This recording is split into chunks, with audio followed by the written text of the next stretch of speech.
Okay, could everybody take their seat? We're going to start the Striped Bass Management Board. Okay, good morning, good afternoon, excuse me. Good afternoon, everybody. My name's Doug Grout. I'm the chair of the Striped Bass Management Board. We have about an hour and a half allotted. I'm hoping we can make up some of the time that we've lost via our extensive discussions on Menhaden.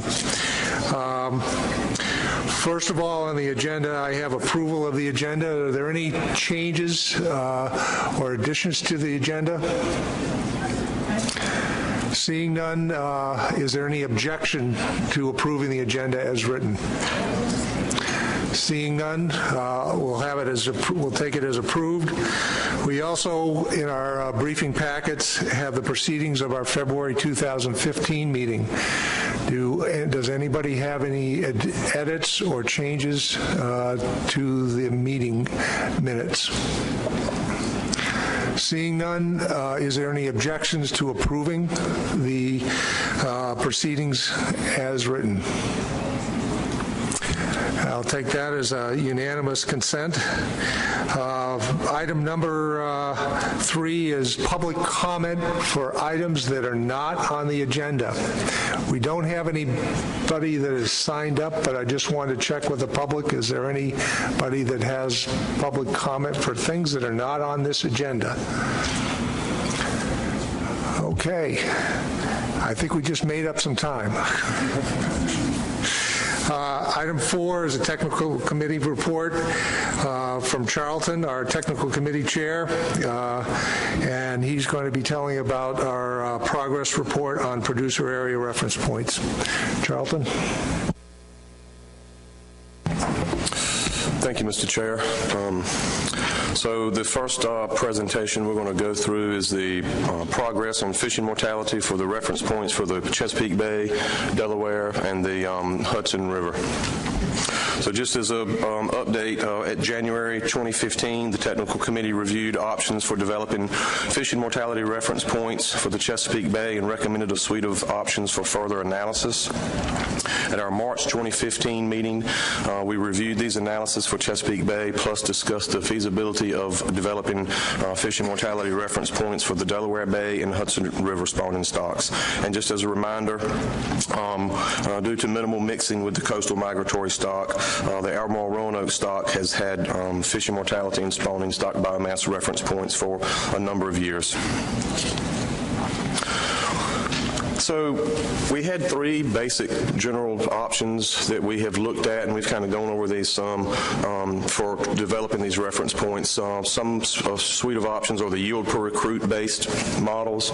The other option was a tag based fishing mortality reference point option, and then the third one was the statistical catch at age based model. So that's just using our current SCA model to pull that reference point out.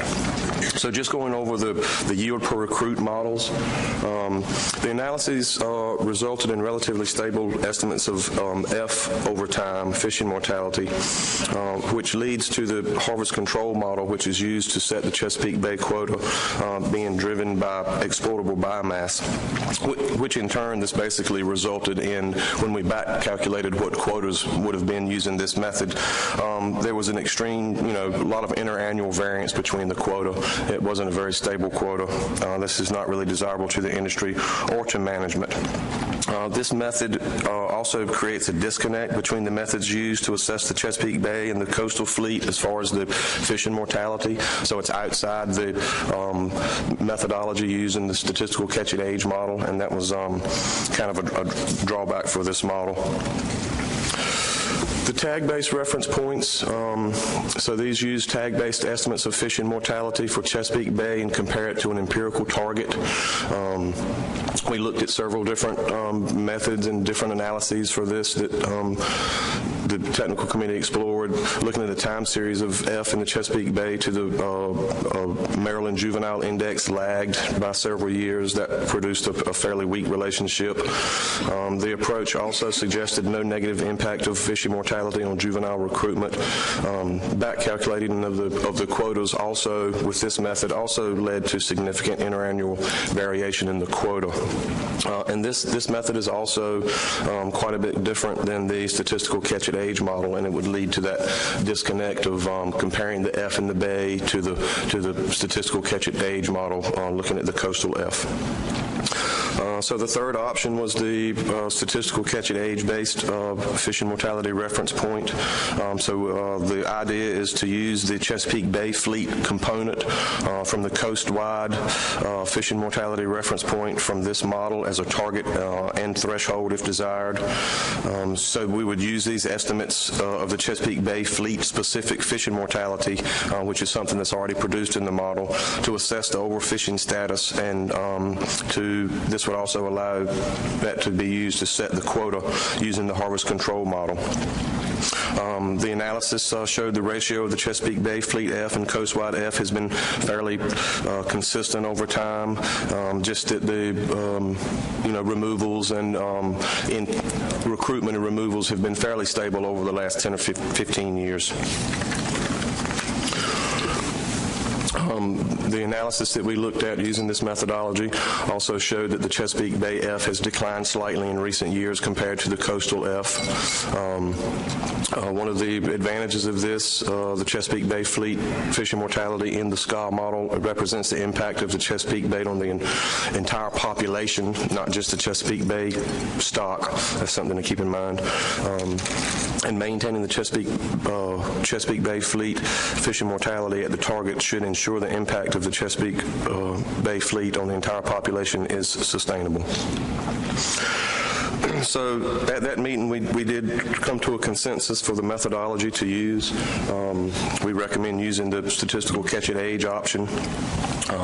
So as another couple of points, the fishing mortality estimates from this are based on total harvest and age structure specific to the Chesapeake Bay. The Chesapeake Bay fleet the fleet fishing mortality would be directly related to the coastal fleet F, which provides consistent management matrices to compare these two. The risk of overfishing is relatively low because the Chesapeake Bay F is tied to the coastwide F, which is generally thought to be conservative. What that means is, we've got the F set for the coastwide F equals to a fairly high spawning stock biomass, so it's generally thought to be a conservative F. Some other just things to keep in mind if moving forward with this. This would also require a recalculation of the coastwide fishing mortality reference point. So if you pull that, if you separate the Bay F out from the coastal F, then that coastal F will have to be recalculated accordingly. And it would require, in order to use this in the harvest control model to set the Chesapeake Bay quota, it would require annual updates to that model to recalculate the annual quota.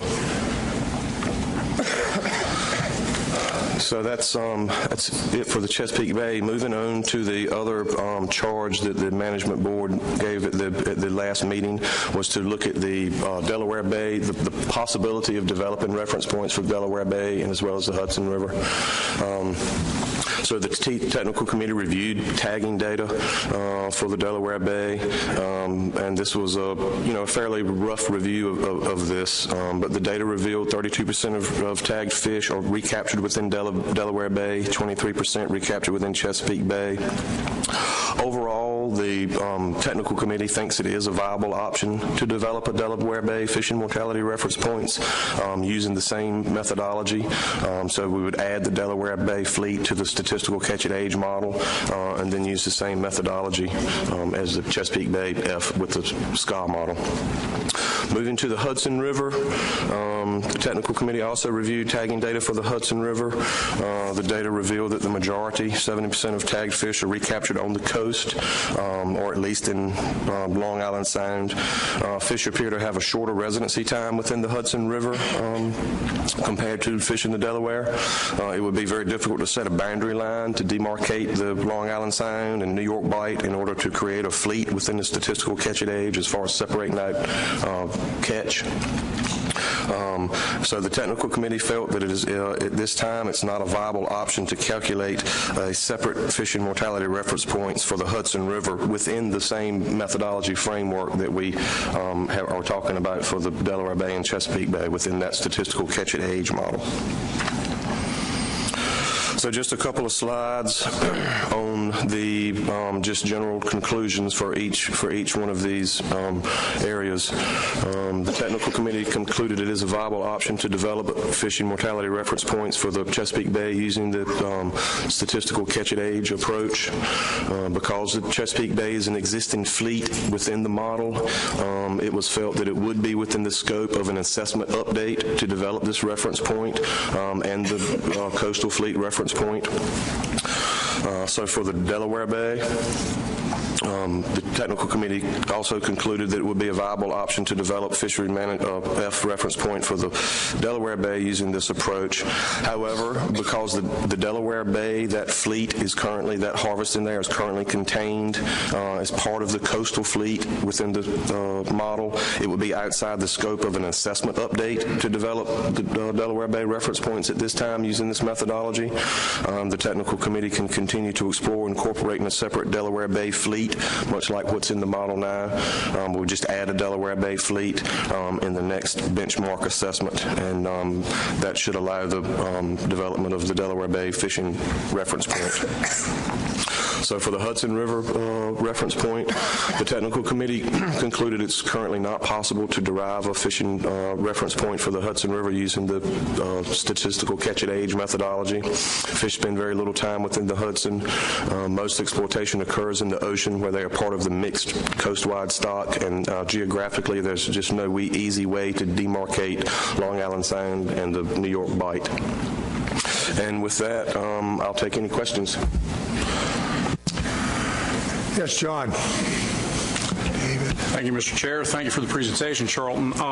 Just had a question about some of the language you had on the slide and in the memo about the Delaware Bay reference points. Talk about exploring incorporating separate Delaware Bay reference points in preparation for the next benchmark.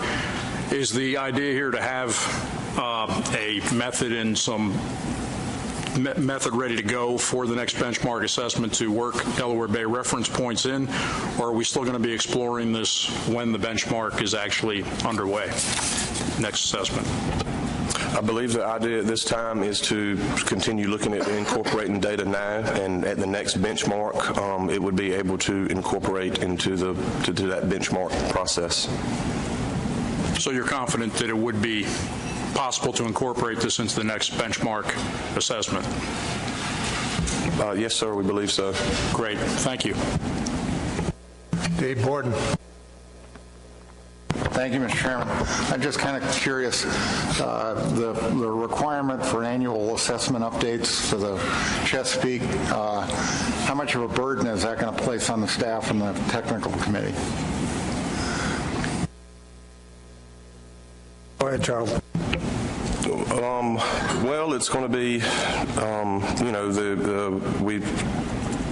currently we are providing data each year through our compliance reports, so it would be a matter of having to rerun that an assessment update each time. So it's nothing, as you remember, we used to run an annual assessment update every year. Of course, it is going to take that amount of staff time, and it is.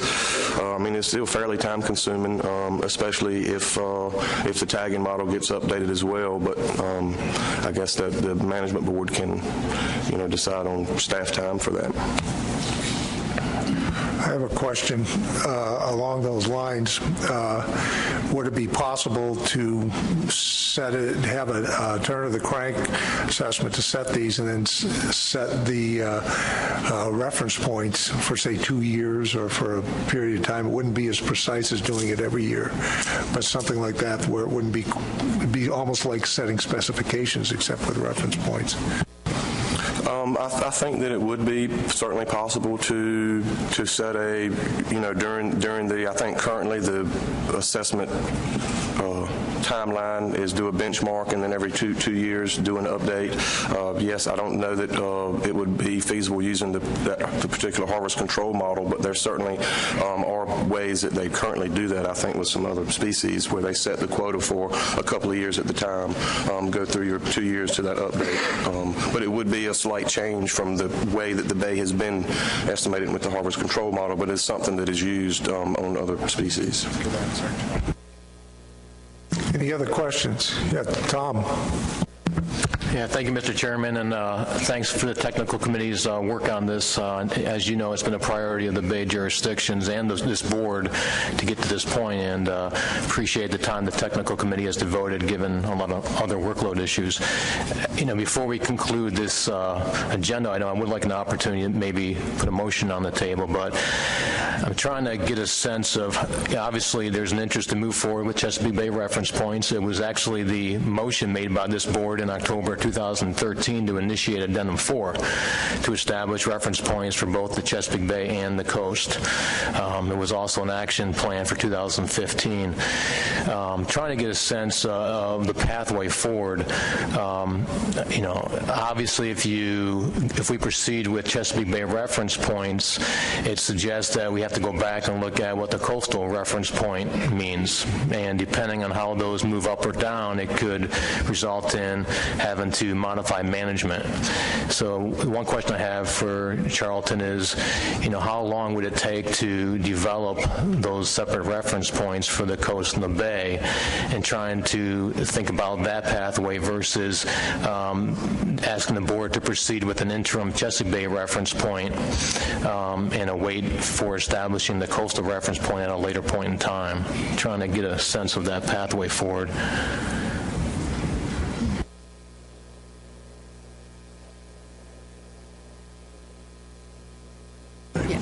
Yes. So to develop to kind of separate out a reference points for the Chesapeake Bay using the statistical catch-at-age model, and then likewise have a coastal reference point, that could be done at the upcoming assessment update that's planned for this summer.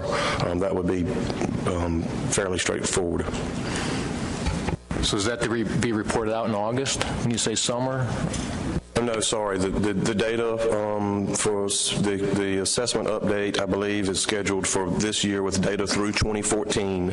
That data is due to ASMFC by the various states. June 15th, I believe, is the deadline. And in years past, that assessment update has been completed and provided to the board at their October or November winter meeting. I believe that's. But we could provide the reference points sooner than that. It's an easy calculation. I overheard another comment there. Sorry, Dr. Drew says we could provide the reference points even earlier than that through the calculation before that board meeting in October. Follow up, Tom?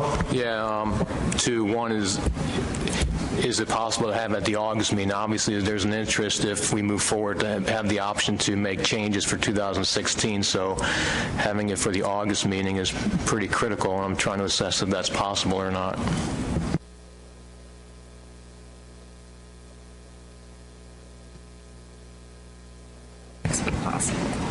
So the reference points could be provided, but the projections are a little more tedious and would take more time. And just one other follow-up question. So I don't know if you'll be able to answer this question or not, but it's been going through my mind that if the board was supportive of going forward with Chesapeake Bay reference points but leaving the coastal management in place, do you have a sense of the level of risk to the resource or achieving the fish and mortality target that we are working towards through Addendum 4?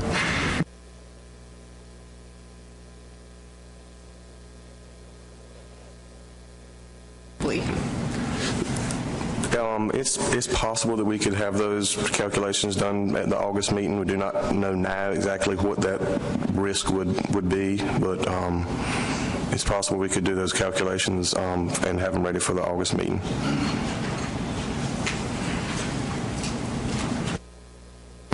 Further questions?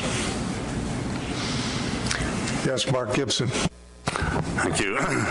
Charlton, you said that the Chesapeake Bay fleet accounts for the entire Chesapeake Bay fishery, whether it's in Maryland, Virginia jurisdiction, resident fish, migratory trophies, whatever's going on down there. That's the way that fleet is constituted, correct? Okay. You also said that in the first approach you tried, the calculations gave widely varying quotas. I'm thinking, well, that's because you're dealing with a series of recruitment events, and that's the available spawning stock biomass for the resident or the non-migratory fish. I'm trying to understand the difference between the CB fleet in the catch at age SCAA model and that first approach you tried that gave the widely varying harvest estimates.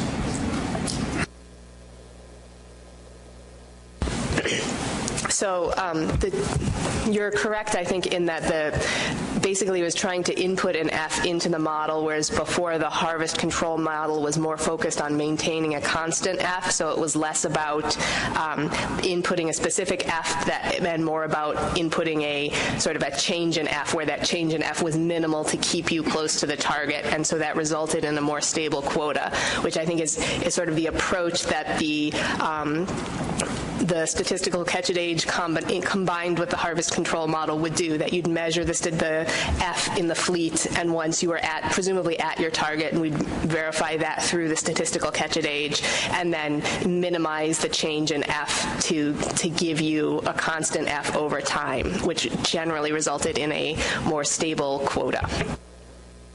Follow up, Mr. Chairman. Go ahead, Mark. Thank you. Yeah, so I mean, I would expect in the at HCM that, given that recruitment strength can vary quite a bit, then exploitable biomass is going to vary quite a bit. So my concern is that there must be, under the approach of technical committees offering, there must be, for lack of a better word, some buffering going on somewhere, so that in reality there is varying biomass to be exploited, but the quotas are not going to vary that much. It means fish is going to come or be taken from somewhere else. I just want to make sure that when you come back, if we go down the road Tom's suggesting, that you be ready to talk to us about that as to how that's going to happen in terms of risk, not only to the total CB fleet, but the coastwide stock. It seems like biomass has to add up somewhere, and it's got to come from somewhere, go somewhere. Thanks. Further questions? Rob O'Reilly. Thank you, Mr. Chairman. I concur with Mark Gibson about the HCM and exploitable stock biomass, but the variability, I think the last time around that we had a harvest control model output was 2013 for 2014, and I think that's where 14% was fairly substantial. Most of the other times, the variability, even with the harvest control model, was not substantial as that. But I did want to ask about tagging, because I'm not quite sure what role tagging will play, and this is sort of an open question, that it seems as if we have the SCAA as the tool to go forward for Chesapeake Bay reference points, we have our tagging programs. I learned the hard way several months ago that because we have commercial discard estimates, the tagging programs are important there. And as you're going to hear a little bit later, there's been some modifications in Virginia in the tagging program, but does the technical committee and the tagging subcommittee perhaps still think that the tag-based estimates are going to be useful, especially maybe to corroborate, if possible, what the SCAA says about these approaches and these annual updates? Well, I think, Rob, as you did mention, we are going to look at some changes to the tagging program in Virginia that could potentially provide greater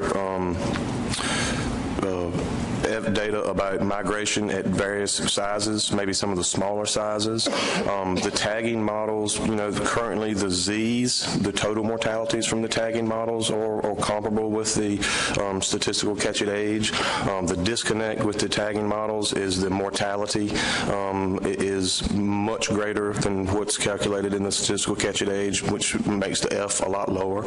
So there are some issues to work out with that part of the tagging, but I think overall the tagging does still provide useful information as to overall mortality, and I think maybe provides some useful information, especially moving forward if eventually we want to try to get to sex-specific, area-specific models. I think that will be useful, and I don't know if you have anything to add. Mark? Thanks, Mr. Chairman. I just had two other points. Again, back to the workload issue. Not clear to me that it's in our priorities or in our work plan that we could turn this around on an annual basis. So I'll leave that to you and others to think about whether that's feasible or not. I know what kind of work has to be done in the weeds and the boots on the ground to age striped bass and compute abundance indices and do all those things that need to be done. So I have concerns about that. The other question I wanted to ask was on the proposal for the Delaware Bay. Is it true that as you add more and more fleets to this model, you start to dissipate the information content in it? As we start to have so many pieces that they don't really fit together anymore versus with the mobile model we have right now, which is working pretty well? You have concerns about that as you continue to break out things on a finer and finer scale? It's going to start to break apart. I mean, that's definitely an excellent question, and I think it depends on sort of the quality of the data that we have. So I think you can imagine a situation in which if we have excellent quality data from the Delaware Bay and they're doing something slightly different from the rest of the coast, pulling those two out separately is going to make the model have more room to be more specific and not have to average over those two different trends. But if the Delaware Bay data aren't as good, for example, for low sample sizes, if we have a hard time distinguishing what's actually coming from the bay versus what's coming from the coast, those sorts of things which we haven't really looked into, and I think which would be part of our preparation for the benchmark to kind of evaluate the quality of the data to support a Delaware Bay fleet. It's true that if the data quality are poor, that is going to reduce the performance of the model and add more uncertainty into the model. Further questions? Tom McConnell.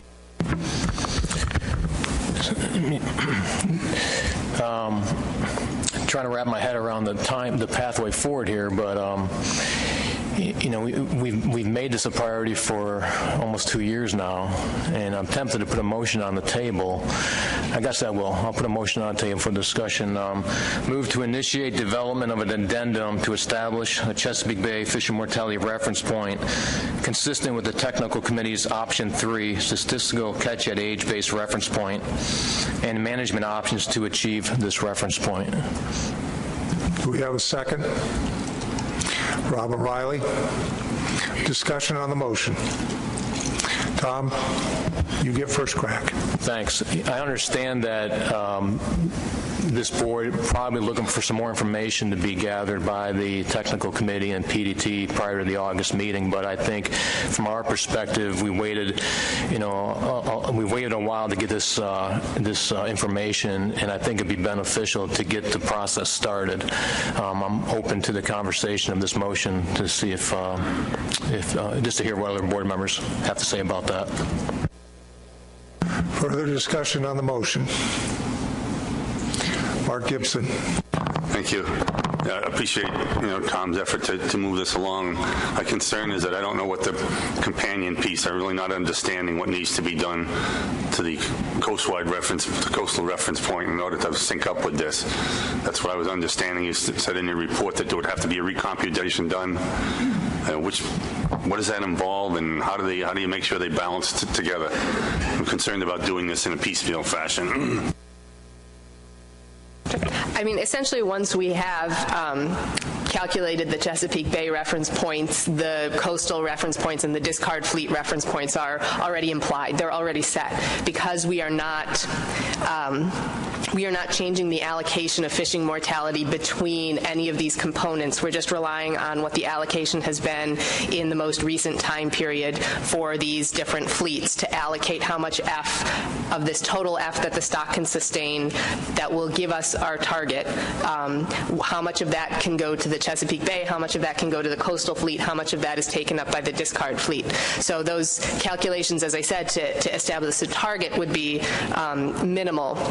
The longer, I think, more complex question is then how do you calculate the reductions necessary to get to that target under these three, with multiple different fleets taking multiple different reductions. I think that's it's more complex than the projection model currently set up, and it's getting closer to issues of allocation in terms of, because they are all feeding on the same stock, so taking catch from one place is going to change the F that the other stock sees, even if you don't change that F, because fish are either added to the population or fish stay in the population. Tom Foti. I guess this doesn't get me where I want to really be, where I can actually assign how much the Delaware River, how much the Hudson River, and how much the Chesapeake Bay stocks are actually contributing to them. And that's the real problem that I've been looking at for 20 or 25 years, is especially since the increase of the Delaware River stock, when we first did this plan, was very small. Now it's maybe become a major part of it, yet we're not allocating in the mortality. It also would give us a better idea of what stock is in trouble, what stock is being different. If we know that the Delaware stock is actually going up and the Hudson River is remaining the same, then what's the problem with the Chesapeake Bay stock? And because they have different migratory patterns, then we know the Hudson River. I don't know if the tagging studies have proved exactly how. I know there's a lot of crossing of the Delaware stock, but I don't know exactly how they migrated along the coast, much differently than the Chesapeake or the Hudson River stock. So those are the things I'm looking at, basically coming to some kind of conclusion. So when we do the next striped bass go around, we look about, if we're going to target where the problem is, that's what we should be doing. If there's concerns of a certain fishery that's causing maybe the young of the year in that fishery, they're around for the first year, but then they don't survive past this first and second year in that particular locale, then we need to address those problems. And that's what I was looking for when I basically brought this up, getting back to the producing area status for all three areas that we know we don't have under the present plan. Michelle Duval. Thank you, Mr. Chairman. So I'm with Mark Gibson a little bit in that I'm having difficulty wrapping my head around this somewhat. So the moving forward, but I support the Bay jurisdiction's efforts to try to get to some satisfactory resolution. So the calculation of Bay reference points will not change the reference points that we've already established for the coastal fleet, if I understand what Katie has said, or... I wish we had come up with a better name for this, because this is the confusion. So what the technical committee provided through the stock assessment was a set of reference points for the coastwide metapopulation of striped bass. So the entire stock of what we consider the striped bass stock that we manage, which includes which we know is made up of multiple smaller stocks: the Chesapeake Bay stock, the Hudson River stock, the Delaware stock. The North Carolina stock is separate and is not included in that, but you have this meta population, and we provided reference points that would ensure that all of these different fisheries operating on this meta population would be sustainable in the long run. What the Chesapeake Bay is proposing is to start splitting those reference points out by fleet. So we have the Chesapeake Bay fleet, and we have the fleet that operates on the non-Chesapeake Bay, that operates in the non-Chesapeake Bay areas. So again, as to Tom Foti's point, which is absolutely correct, is these are not reflecting stock-specific reference points the way we consider a biological stock unit. They are proxies for the behavior of fleets, because we do not have enough information to model these stocks separately. We're only modeling a single meta population of striped bass on the Atlantic coast. So if we go to the Chesapeake Bay reference points, that automatically implies a reference point level for the coastal fisheries. So for non-Chesapeake Bay fisheries, they could be held to another set of reference points that would divvy up that F basically between the Chesapeake Bay and the coast and the discards, if we're getting down to kind of that specific of a level, so that all three fleets would combine to reflect this larger coast-wide reference point that we already recommended. But it would imply a different set of reference points for the coastal fleets compared to the overall population reference points that we recommended through the stock assessment. Okay, thank you. That clarifies things, because it wasn't exactly clear to me that, I mean, I understand it's not just like a simple subtraction issue and that we're modeling fleets, we're not modeling different subpopulations or anything like that, but then I guess I share some of the concerns about annual updates and annual projections and, you know, the work that creates for staff, and also, I guess, the potential for instability in what we have to do here. Rob O'Reilly. Thank you, Mr. Chairman. And just a couple things. Based on what I've heard from Dr. Drew and also Charlton, it seems that we're just seeking a continuum that we had since 1995 in the Bay. So with Amendment 5, we had reference points for the Bay. They certainly were not as representative as the statistical catch at age is going to be able to develop, and we've already had some interim looks at what they are. So we're really not asking for anything new. We're just asking for the Chesapeake Bay to have those reference points. That's been the contention since October 2013. Now, the difficult part, I understand, the reduction end of things. So I do understand that's sort of a facet of this that could, with the different fleets, be problematic at first. But it would seem that's going to have to be done at some point, perhaps once we get through the current management framework that we have in place now anyway. The other part of this, I think, is that we know that Delaware Bay has some interest as well, and that can be facilitated, as you've indicated, through the next benchmark. So sooner or later, we have to address the hardest part of what I've heard mentioned today. The rest I see as pretty much status quo management. As a matter of fact, the harvest control model, I agree, should be improved by the fact that the F will be seeded by the statistical catch at age, as opposed to the way that has been done for the last 20 years or so.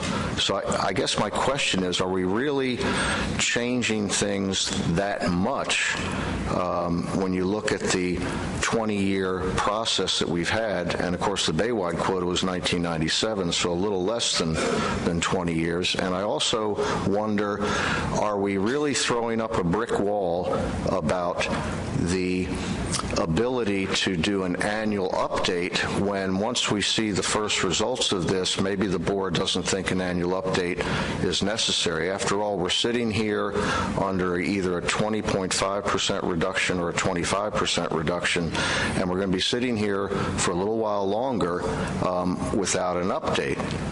So I just want to be sure that if there are obstacles, that they're realistic obstacles. And I think I have heard it said before that an annual update could be done if necessary. So I guess maybe part question, Mr. Chairman, part comment, but those are the situations the Bay is looking at. Thank you. Richie White. Thank you, Mr. Chair. I guess I don't see how this gains any time if we have to wait till August to get data to proceed. I guess I don't understand, what we're gaining by doing this now, not waiting till August, number one. Number two, I guess I want to see what comes forward at the August meeting. And if I'm understanding this, and I'm not sure I do, that this really could be a reallocation. Am I correct in that? The reference points were designed so that there is not a reallocation. I think you could imagine reference points where it's a spectrum. You can imagine the coast gets to take all of the fish and the bay gets none, or the bay gets all of the fish and the coast gets none, and you could still have a sustainable population. But somewhere in the middle is presumably where the board would like to end up, where both the coast and the bay are able to take fish from this population. We have not, but there's a whole spectrum in there that the technical committee has not gotten into at all. We've relied strictly on the most recent, I think, 5 years of data to look at how that F has been split between these different fleets. There is an allocation question if the board would like to pursue that, but that's beyond the scope of what the technical committee provided. Follow-up? Follow-up? Thank you, Mr. Chair. If it's not a potential reallocation, what is the benefit to the Chesapeake Bay to do this? I think you would have to ask the Bay what they perceive the benefit to be. Let the maker of the motion respond to that. It's interesting, the comment about reallocation, because from the Bay jurisdiction's perspective, that's exactly what happened with Addendum 4. If you look at the fleet-specific reference points, you'll see that the Chesapeake Bay reference fishing mortality has been relatively constant to decreasing over the last decade, and the coastal increased. And actually, it was the coastal fishery alone in 6 of the last 10 years that exceeded the F target. So by blending it all together, the Bay jurisdictions and our stakeholders feel like we're taking a greater burden of that situation. So our interest is to establish these reference points and hold us accountable for our fishery, and we assume that there's still going to be some reductions needed, but perhaps not to the degree of 20.5%. So we feel like, and separation of the reference points was the main reason for establishing Addendum 4. So it's been a priority of this board. There's been statements from this board and the technical committee that management would benefit from separating these reference points out. So, whether this motion passes today or August, I'm a little concerned that if it gets punted to August, we may not be in a position to implement plans if approved for 2016. So that's our interest, at least from Maryland's perspective. Tom Foti, then Mark Gibson, then Emerson. Now that Tom opened up that can of worms, this is the worms I've been going at all along. The fact is, when you calculate for the Chesapeake Bay, you basically use that as the only producing area and basically doing the F and the regular coast. Now, that was fine when Delaware River was only contributing 5% to the coastal migratory, but as we've seen some of the studies right now, the contribution of the Delaware River is a larger portion of that. So what's going on outside of the Chesapeake Bay, it might be the Chesapeake Bay that has serious problem with the Delaware River, and the Hudson doesn't, and we're basically letting them not take the same reduction as the 20% that came out, and we're taking 25% in the other producing areas as a whole, so you can basically use that, and that's where my concern is. It's not the allocation, but how you use that, and basically taking that mortality and use it against the Chesapeake Bay for the other two jurisdictions. Because you look at it as the only, if we're doing it the way you're doing it, you look at that as the only, because then we don't count them as producing areas. So you use an exaggerated producing area F value because you're taking everybody else into consideration, since we're not supposed to be fishing on spawning stock biomass in the producing areas. And we have them as coastal migratory stocks, where you basically are fishing coastal migratory stocks and then pre-spawners, because you get to double dip in this. So there's a lot of things going on that I've been looking at for the last 20-something years is how we do this, and I'm trying to get it where we basically make a decision. So maybe we should have stayed at 25% in the Chesapeake Bay if that's the stock that's in trouble, or the stock that's contributing to less fish migrating up and down the coast at a particular time. We can't figure that out until we actually have the science to do that, and we've been postponing that decision for 20-something years. Mark Gibson. Thank you, Mr. Chairman. I'm sorry I'm challenging your attempt to make up time. This is an important issue. The only way I could support this motion was if I knew I was going to go home very confident that the management measures we just passed through an agonizing process, the coastal measures were not going to be weakened. That is, the percent reduction in F estimated for one fish at 28 option and its 50% probability of attainment.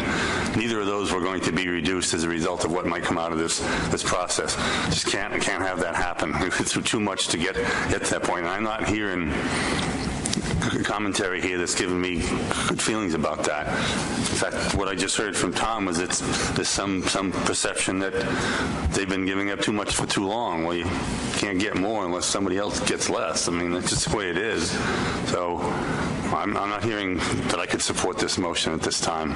I might be able to consider it in August if the technical committee came back and told me exactly how this balancing of the reference points was going to happen, and it was going to happen in the context of what we just did is going to remain intact, the past action. Emerson Hasbrook. Thank you, Mr. Chairman. Being relatively new to this commission, I don't have the history on this that many of the other commissioners have. So my question is, if we previously had Chesapeake Bay fishing mortality reference points, and we don't have them now, then there was a reason why we didn't develop them in this last amendment that we went through. So why is it that we don't have them now and we had them before? And has anything changed since last August that's going to allow us to now calculate them?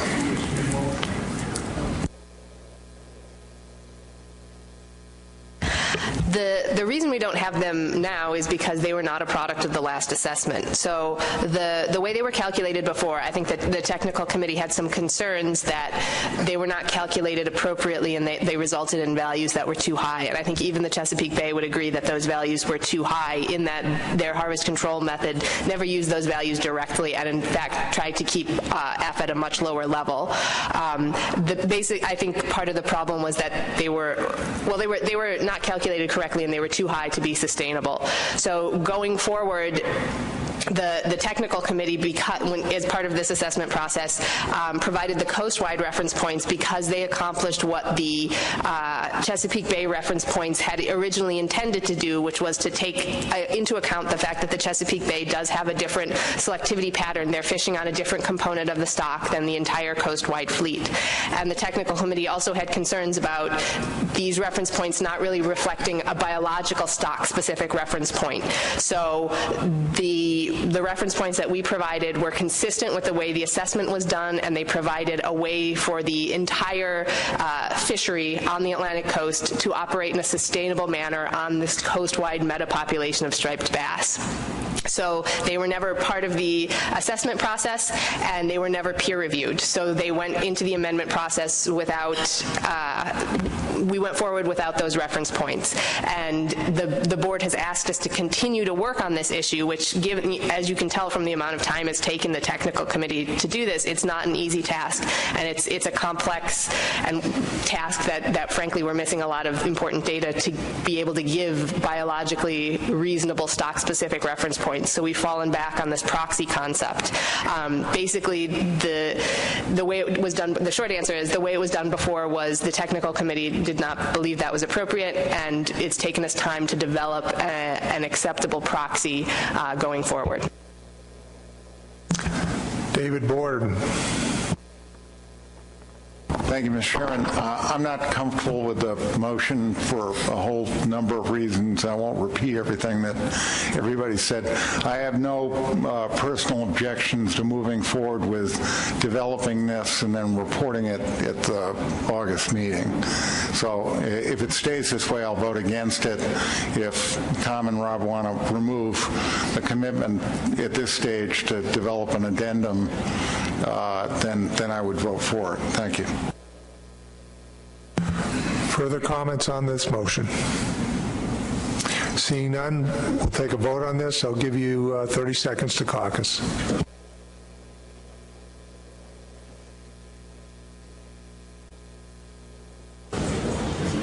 Okay, Okay, are we ready to vote on this? All, Rob, we're in the process of voting. What's your point? You were about to vote, I think. My point was, is there a chance to ask for a tabling of this motion till August? We've listened to the sentiment of the board, and it can be something the technical committee will have that information by August, and we can either let this die now or we can table it, and we prefer to table it. So I would make a motion to table this before the vote is taken.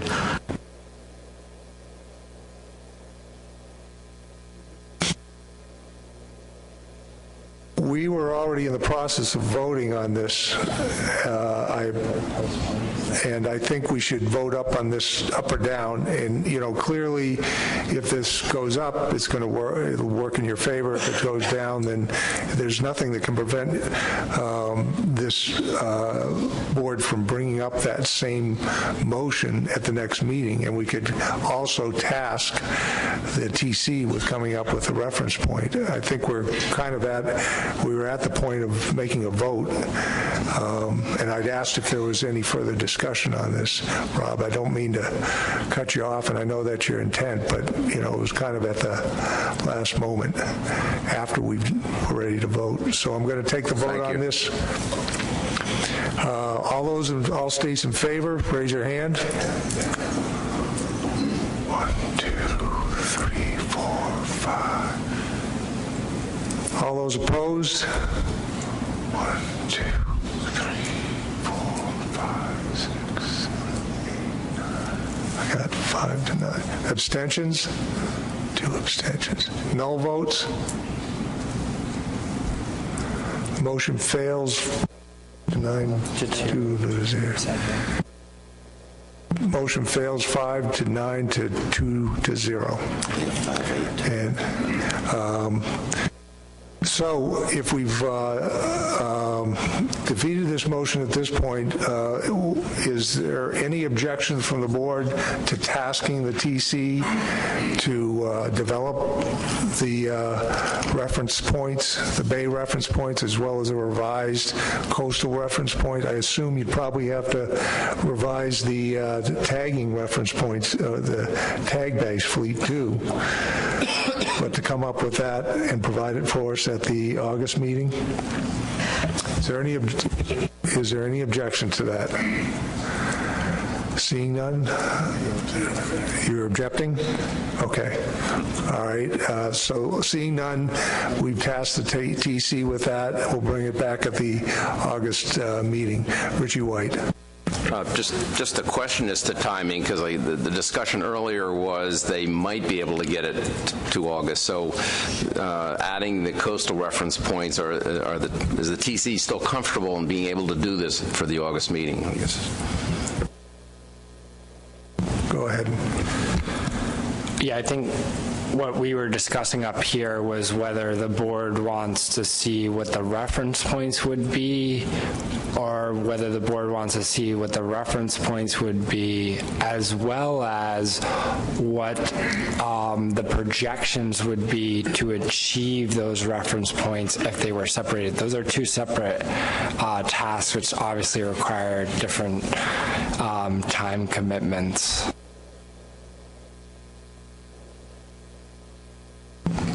Any discussion on that?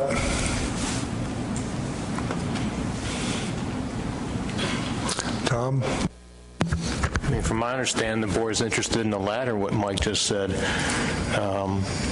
And my understanding that wouldn't be available by August, but could potentially be by the annual meeting, if I understood that correctly. But ultimately, it seems the board is, is wanting to know, what management changes would affect us achieving that target fish and mortality that we work so hard to implement plans for this year. So I think ultimately the board is looking for the latter part of that information, which puts us into the annual meeting. Is that the case? Is it would if we were going to go for projections, we're talking about the annual meeting? Yeah, I would not be comfortable saying we could guarantee that we could have it by August. To do the projections requires a significant change to how we have set the projections up, in that we are no longer, that we would be treating these as all separate fleets, and sort of adjusting those reductions within the projection model is a much more complex than assuming sort of this overall reduction that everybody shares equally. It's a much different and more complex situation. In addition to the fact that we are doing an assessment update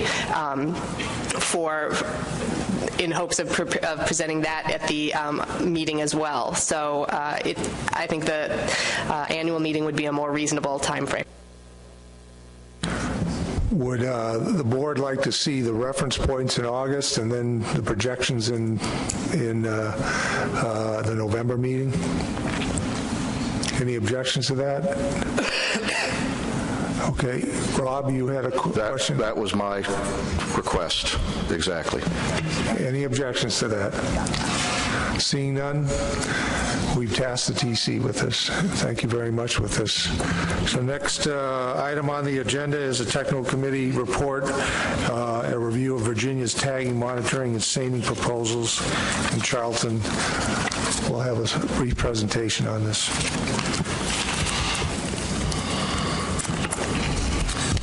Thank you, Mr. Chair.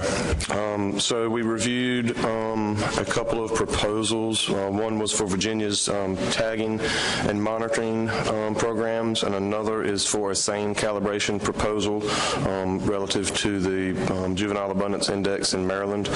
So Virginia's adult striped bass surveys of abundance excuse me, and tagging programs have been ongoing since 1987.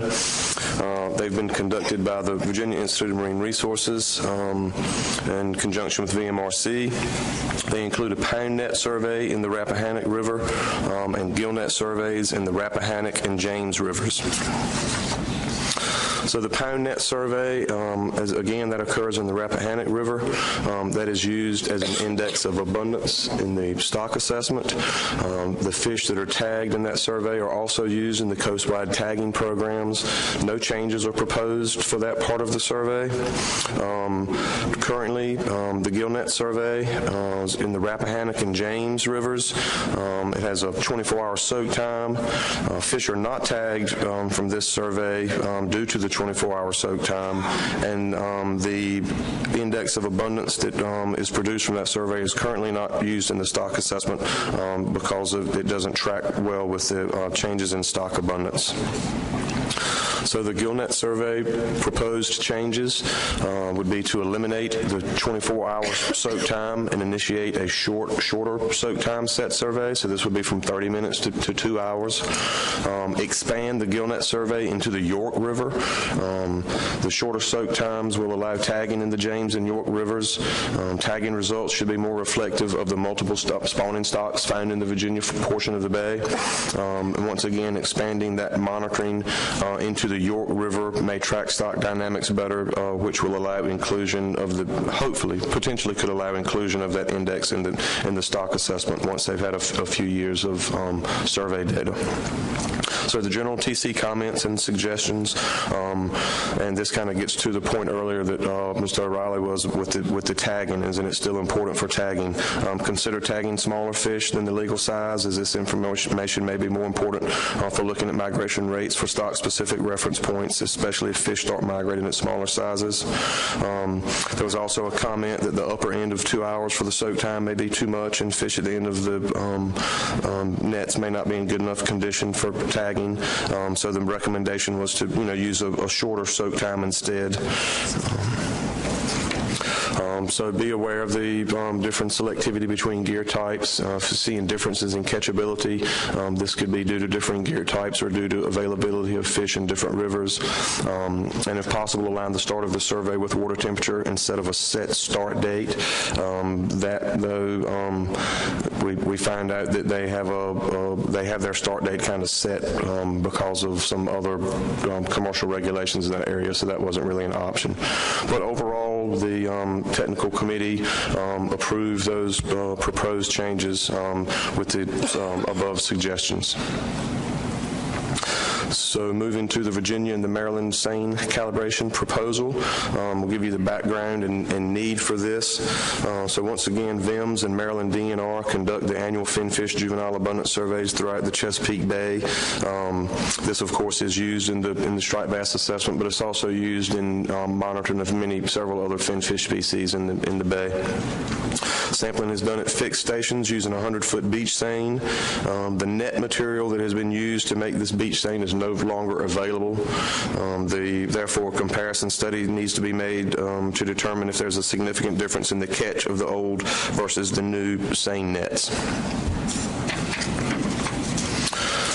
So part of this calibration study will include side-by-side sweeps using the seine nets constructed with the new material and the old material to calculate the calibration factor or to determine if one is needed. Also, 2 block net studies will be conducted to estimate relative catch efficiency of the new mesh material compared to the old mesh material.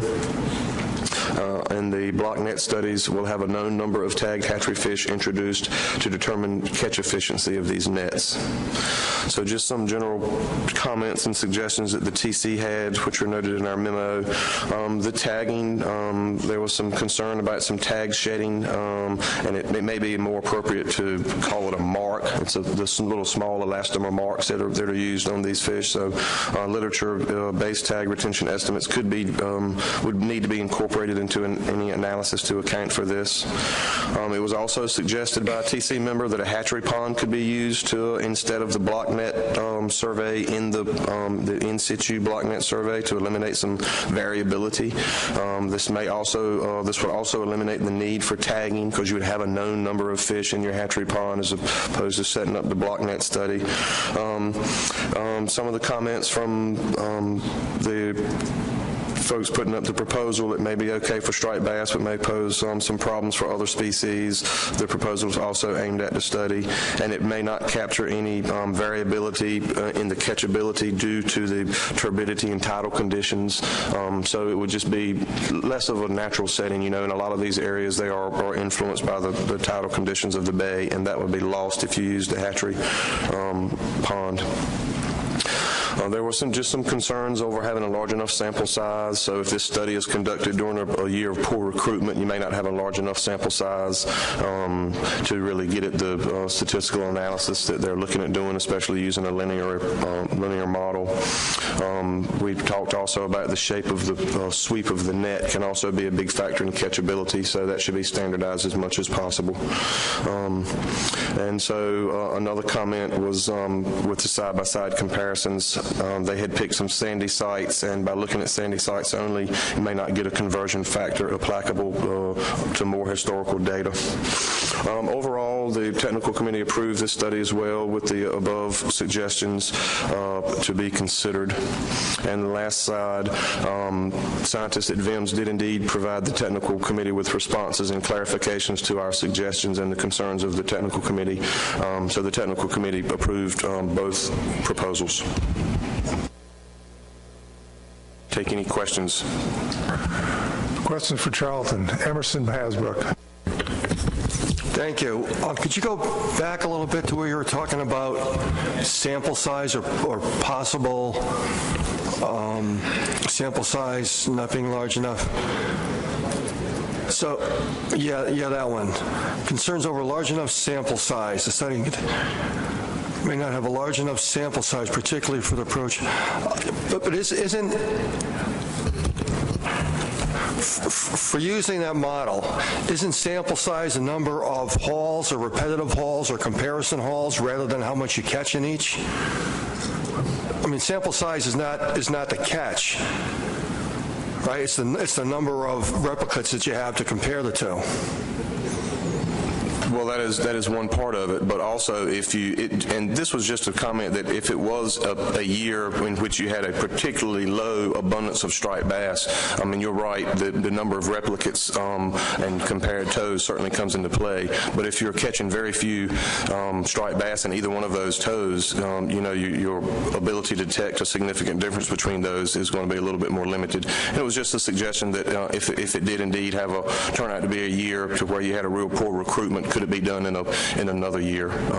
We had the same issue in North Carolina in the 80s when we were calibrating our juvenile abundance survey to the survey that had been conducted by Dr. Hassler for so many years at NC State. We just, even though we did it for several years, we had it was during that period of low recruitment, and that was an issue with the final analysis, but hopefully we won't have that issue this year. Further questions? Okay, we have two recommendations from the technical committee to approve changes to both the tagging program and calibrating the SANE net, and they both approve that. Does the board have any objections to approving this? Seeing no objections, the changes are approved. And I will move now to Mike Wayne, and he's going to provide an update on the state implementation of Addendum 4. Thank you, Mr. Chairman, and I will move quickly through this with hopes to get us back on schedule. So essentially, this memo was in your supplemental materials. It outlines exactly where the states stand in terms of implementing Addendum 4. So all of this should look very familiar to you as you've been working very hard to implement these measures. So the tables, Table 1 and Table 2 in the memo that I distributed, detail this much more specifically than I'm going to talk about it in this PowerPoint. The measures are to achieve a 25% reduction in removals for the coastal fishery and a 20.5% reduction for the Chesapeake Bay fishery. For the recreational portion of that, in terms of the coastal fishery, Maine is still in rulemaking, but the states of New Hampshire, Massachusetts, Rhode Island, Connecticut, New York, Maryland, Virginia, and North Carolina all implemented one fish at 28-inch minimum in their coastal areas.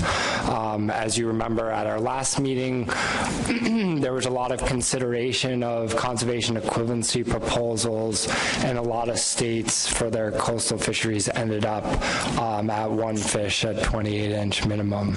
New Jersey and Delaware did implement their conservation equivalency measures as shown in the table and on the slide here. And then river and bay specific measures for New York, New Jersey, Pennsylvania, and Delaware are also detailed in the tables.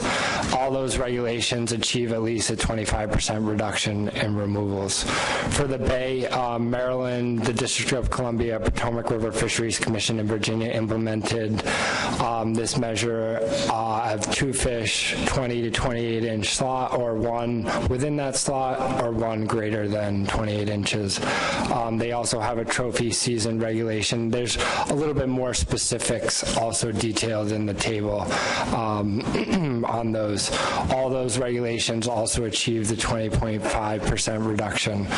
So in terms of the commercial fishery, just reminding the board that these reductions were taken from the Amendment 6 quotas. These are those quotas after the resulting reduction, and a little bit of a breakdown of that. There's recreational bonus fish programs in Connecticut and New Jersey. There's the Chesapeake Bay quotas. All of this detailed in the tables that were included in the memo. So there's two outstanding tasks, excuse me, that the technical committee was unable to produce on for this meeting because the completion of those tasks relied on the states having implemented the measures so that we could compute what the reduction would end up being after all those measures were implemented within all the states and jurisdictions. So I just wanted to alert the board that there are two tasks that the technical committee will be delivering on for their August meeting as a follow-up to the implementation of Addendum 4. Thank you very much. Questions? Terry? Not a question, Mr. Chair, just an update on Maine's rulemaking that Maine is proposing, consistent with the other New England states, 1 at 28. Our APA process requires us to bring our proposed rulemaking before an advisory council. The advisory council meets on Thursday. Thank you. Any other questions? Rob? I guess it's too late to be concerned about the probability of achieving or getting lower than the target F at this point, which was brought up at the last meeting. And I know there was the reason it got rekindled, there was a comment from one board member being concerned about the reduction schedules, and if there was a change in the bay, that some would do more and some would do less. But recognizing that the coastal commercial started off on a bad footing with the board as far as just going from Amendment 6, we know that probability has become lower. But is there, and I mean this is a question to, I guess, Dr. Drew and Charlton, is there really a need now to follow through with that? I didn't see it up there, but it was definitely a request, sort of what are we really getting into once we know what the state measures are? My understanding is that would have been part of number one, that we would have maintained that 50% probability question in order to figure out what the final likelihood of overfishing or achieving your target is based on the new proposed reductions from everyone.